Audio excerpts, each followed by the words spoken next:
my fossil paws, this is part 2 to Beanie Boo designs.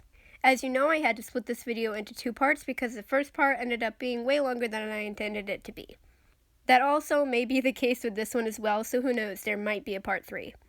That's all the introduction that this video needs. Let's get into some more designs.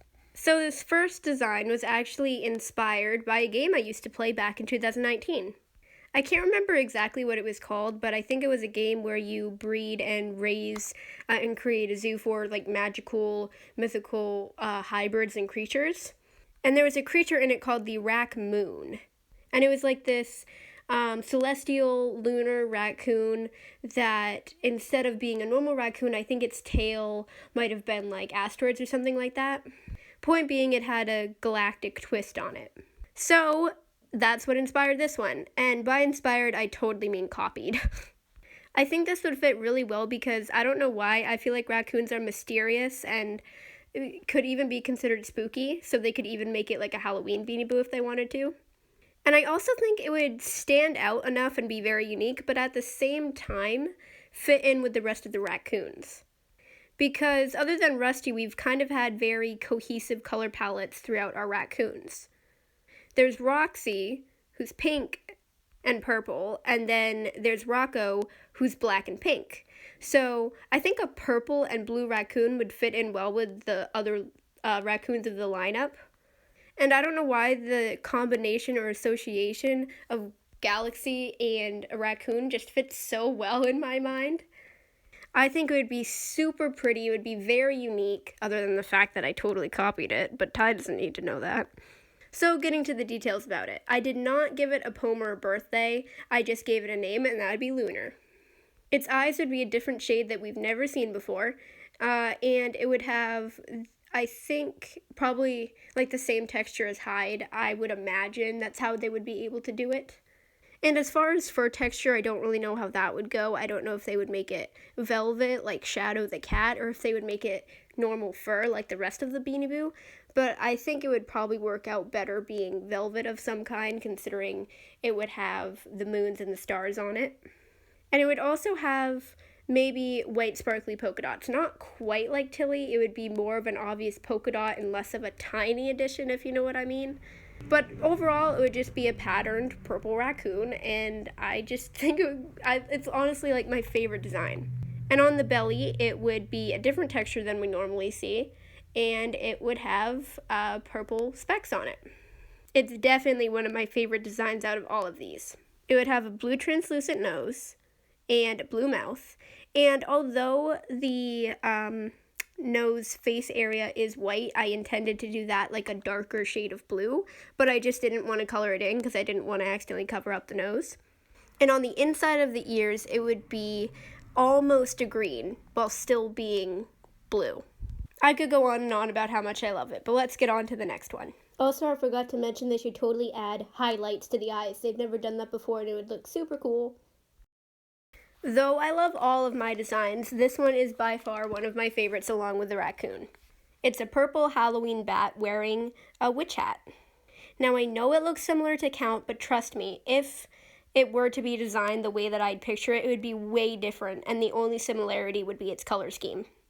So, unlike Count's rather unappealing texture, admittedly, it would be like Ozzy's fur texture, but purple, and it would be a gradient purple, so it would be very soft and fluffy because it would be that fur texture, but it would be a gradient like Jewel the Leopard, so it would gradually go from a darker to a lighter purple in certain areas of the Beanie Boo.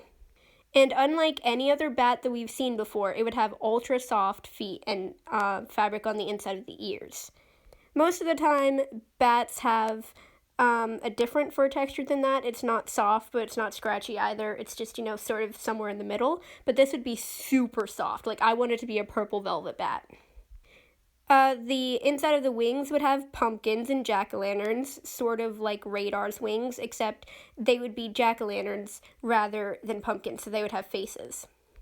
The inside of the wings, although they're white in the picture, again, same issue with the last one. I didn't want to have to color it in and lose detail, so I imagine the inside of the wings would be like a maroon or burgundy color, but honestly, I wouldn't mind them being white either. I think that'd be super cool. It would have one upward fang and one downward fang. So an overbite and an underbite, which we've never seen before on a bat, and I think that make him really unique. The only sort of different texture would be on its nose, muzzle, face area, whatever you want to call it, and that would be like the typical texture of the bat's feet, but only on where his nose is and his mouth. And the witch hat would be scratchy fabric, but it would be a gradient of black and dark purples. I also wanted to give him a wand, but I didn't want to interfere with the rest of his design, so you could just imagine that he has a wand. And his name would either be Phantom or Warlock. This is the only one that I really gave a decided gender for. The others I think could be anything, but this one specifically I just see as a boy. It would have a maroon band around the hat to match the eyes and a maroon translucent nose. We've never seen that color in translucent noses before, and I just think it'd be super cool. I just really love this one, and like I've said about quite a few other designs, it just really saddens me that this doesn't actually exist because it would be such a cool concept. I mean, obviously I think it's cool because I'm the one who designed it. This one, there's not really much to say about it, but I love it nonetheless. Now, I just went for the typical color palette of tie. This one is the only one that I think they would actually do because it's very much within Ty's comfort zone to design. You know, it's a black-based bat, and then it's got orange accents. So I think this, like, out of all the ones that they were to design, this would probably be the only one that they actually would do. Probably because it'd be the simplest for them, and I'll admit it was not the most creative, but I really like it. So, black bat, orange translucent nose, candy corn, like stripes on the ears and the feet, and sectioned off eyes with candy corn patterned in the wings. I imagine the inside of the wings would be a light yellow. Again, just didn't want to color them in, but again, white works really well for it as well. Its name would be Spookly. Its date of birth would be October 26th, and its poem would say, "In the dead of night, I take flight, and my appearance may be eerie, but you have no reason to fear me." I made that poem to kind of get rid of some of the stigma of bats, although I obviously don't have the power to do that with a single sentence. I'm saying if Ty were to release that and have that as his poem, it would really help to destigmatize bats because they get a really bad rep. That's pretty much all I had to say about him. I love him even though he's simple and not the most original compared to the others, but I really like him. This one I loved when I first made it, and now that I'm looking back at it, it's not the most unique or original thing. Still good, but not the best compared to the others. Basically, it's just Ozzy with rainbow. That's pretty much all there is to say. I really liked the color scheme, but looking at it originality-wise, I will admit it's not the best. Its name would be Sonar, and I did create a poem for it and information for it, but I lost wherever I wrote that down. I'd say my favorite feature about it would probably be the green and yellowish translucent nose. As you can tell, I give pretty much every single one of the Beanie Boos that I designed translucent noses because I love that feature. That's literally all there is to say about him, so I'm just going to move on to the next one. I forgot to mention it would be a gradient blue and a lighter shade of blue compared to Ozzy. This would be more of a sky blue, and Ozzy's more of a, not midnight, but definitely like a royal blue. And the rainbow in it would be very solid, very opaque, and very bright and bold colors. It wouldn't be like Pixie Solid Eye, and it wouldn't be like Sparkly Eye Divided Rainbow. It would be its own nice original set of colors. This one, when I had the concept and the idea in my head, I really liked the idea, and then I realized it's so similar to Tari that it's a little saddening. Basically, I was going for a Halloween cat because I made it either right before or after I made the Christmas cat. So basically, the only difference it has to Tari is it would have sparkly fabric inside of the ears, and it would have one black eye, one orange eye, and an orange translucent nose. And then other than that, it's a simple black and orange half and half cat for Halloween. Its belly would be a lightish orange, and so would the strip down its forehead.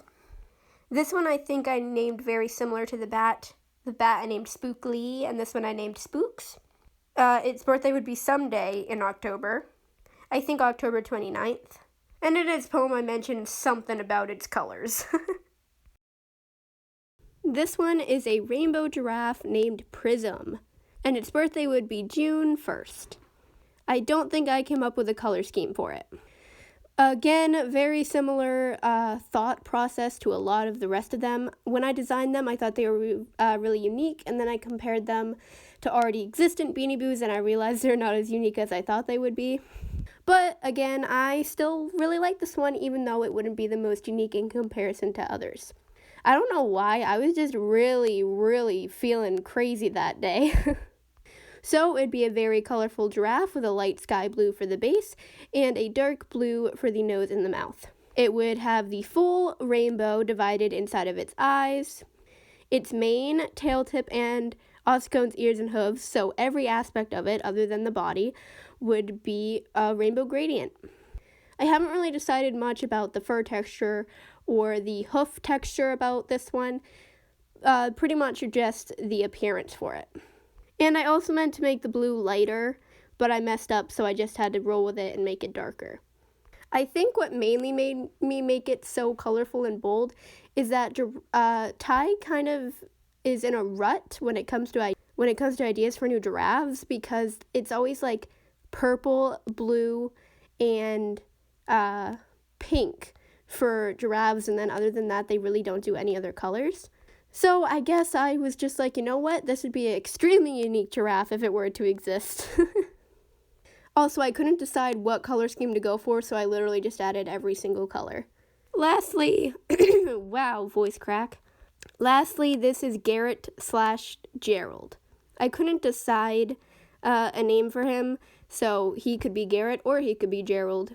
Obviously, I decided his name should start with a G because, you know, alliteration, G for giraffe, you know, Cassidy for a cat, you get the idea.